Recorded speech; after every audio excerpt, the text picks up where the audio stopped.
പല പല എക്സ്പ്രഷൻസ് ആയിരുന്നു കൊടുക്കേണ്ടിയിരുന്നത്. ഇതിലൊരു വരിയുണ്ട്, ഒരു കുഞ്ഞുറുമ്പ് മഴ നനയവേ. അപ്പോൾ മഴ നനയുമ്പോൾ ഞാനത് ആദ്യം എൻ്റെ രീതിയിൽ അങ്ങ് പാടി.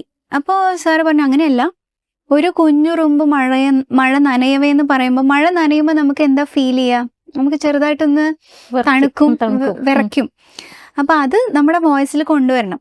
അപ്പം അങ്ങനെയുള്ള കുറേ കാര്യങ്ങളൊക്കെ ഞാൻ അധികം എനിക്ക് എക്സ്പീരിയൻസ് ഇല്ലല്ലോ. അപ്പം ആ സമയത്താണ് ഇതൊക്കെ ഞാൻ പഠിക്കുന്നത്. ഇങ്ങനെ കുറേ കാര്യങ്ങളുണ്ടല്ലേ.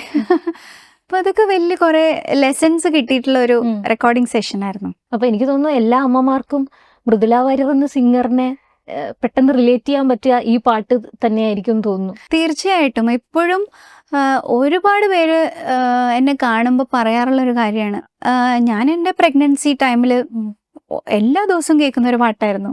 അങ്ങനെ എപ്പോഴും എല്ലാവരും ഇപ്പോഴും പറയുന്ന ഒരു പാട്ടാണ്, പാടാൻ പറയുന്ന ഒരു പാട്ടും കൂടിയാണ്. അതൊരു ഭാഗ്യമായിരിക്കും അല്ലേ, അവരുടെ ജീവിതത്തിലെ വളരെ പ്രധാനപ്പെട്ട ഒരു പോയിന്റിൽ നമ്മൾ പാടിയൊരു പാട്ട്. തീർച്ചയായിട്ടും അവര് ലൈഫ് ടൈം, അതെ, മുഴുവൻ അവര് ഓർക്കുന്ന ഒരു പാട്ടായിരിക്കുമല്ലോ.